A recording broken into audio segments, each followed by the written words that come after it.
Perkenalkan, nama saya Dian Yustira Barhi dengan NIM 200211502034 dari kelas A. Materi yang pertama yaitu teori dalam pendidikan arsitektur. Ada beberapa orang membuat teori untuk menjelaskan dunia di sekitar mereka. Bangunan teori berkembang mengikuti kebutuhan kita untuk memahami hidup.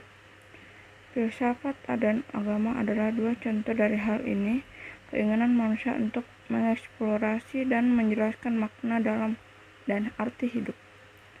Dengan demikian, teori dan filsafat seringkali identik. Faktanya, banyak media perpustakaan menggunakan istilah arsitektur filsafat daripada teori arsitektur. Istilah filsafat mungkin saja menyesatkan karena menunjukkan sesuatu yang fana, hipotesis, atau yang konkret. Aspirasi adalah satu kesatuan yang lengkap dan terintegrasi di mana tidak ada yang bisa terjadi ditambahkan atau diambil.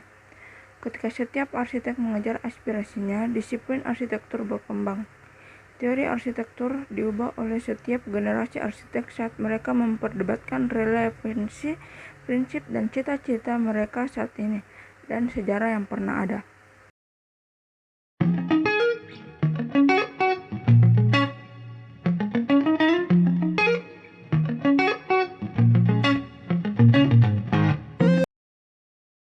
Materi yang kedua yaitu konsep geometri dalam desain arsitektur. Geometri adalah sebuah ilmu dasar tentang bentuk dan urutannya. Dalam sejarah arsitektur, aturan geometris yang didasarkan pada gagasan tentang proporsi dan kesimetrian alat-alat tetap yang dibentuk untuk desain arsitektur tersebut. Proporsi dianalisis di alam dan ditemukan sebagai kategori estetika umum melintasi alam dan seni. Oleh karena itu, proporsi seperti bagian emas dipandang sebagai kekuatan untuk menciptakan harmoni dalam arsitektur serta seni dan musik. Menurut Pythagoras, ada gen prinsip era untuk harmoni. Sebuah ruang arsitektural didasarkan pada geometri konsep ruang, terutama dalam proses penciptaan arsitektur, dipikirkan dalam kaitannya dengan georuang metrik. Robin Evans menganalisis ulang hubungan antara geometri dan arsitektur, yaitu tempat pertama yang dicari orang untuk menemukan geometri dalam arsitektur berbentuk bangunan, lalu mungkin bentuk gambar dan gedung-gedung. Hal ini adalah lokasi di mana geometri serta keseluruhan kokoh dan terbengkalai, tetapi geometri telah aktif di ruang antara dan ruang di kedua ujungnya.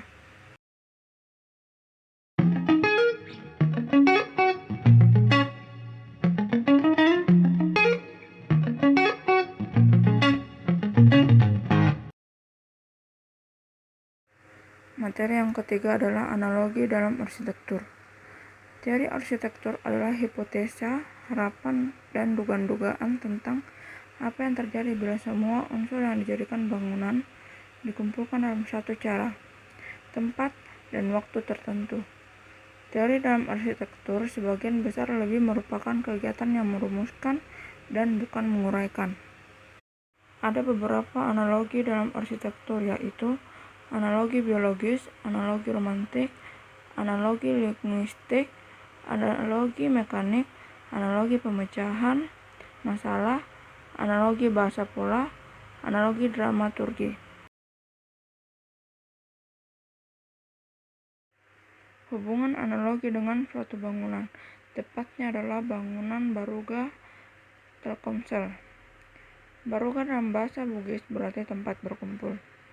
Gedung Telkomsel ini pada awalnya berupa ruko 3 tingkat sebagai pelayanan dan kantor regional. Kemudian pindah di gedung Sokovindo tahun 1998. Bertumbuhnya Telkomsel yang sangat pesat tahun itu membuat Telkomsel kemudian pindah ke gedung Pelni dan terakhir di gedung Baruga Telkomsel Petrani Lahal Telkomsel Group. Gedung ini diharapkan menjadi tempat berkumpulnya pelayanan untuk wilayah Pramasuka. Pembangunan gedung ini dimulai sejak 18 Mei 2010 dan selesai 1 Juni 2011. Gedung Baruga didesain berbentuk jajar genjang atau paralelogram sehingga masyarakat Makassar menyebutnya gedung miring. Gedung miring milik grup Telkom ini diperuntukkan untuk wilayah Papua, Maluku, Sulawesi, dan Kalimantan. Sebagai salah satu aktivitas operasional sales dan customer service, gedung baru Telkomsel tersebut berlantai 5 dan juga memiliki luas 4.780 meter persegi serta dibangun di atas tanah seluas 5.220 meter persegi milik PT Telkom. Hubungan bangunan baru Telkomsel tersebut dengan analogi arsitektur yaitu: pertama, analogi linguistik. Hubungannya itu gedung tersebut memberikan pandangan ke semua orang tentang layanan Telkomsel yang telah ada. Yang kedua, analogi mekanik. Hubungannya itu gedung tersebut memiliki bentuk seperti jajar genjang dan biasa dikatakan sebagai gedung miring. Yang ketiga, analogi pemecah masalah. Hubungannya yaitu gedung tersebut digunakan untuk salah satu aktivitas operasional sales dan consumer service. Yang keempat yaitu analogi bahasa pola. Hubungannya yaitu gedung tersebut dibuat untuk layanan Telkomsel di berbagai daerah seperti wilayah Papua, Maluku, Sulawesi, dan Kalimantan.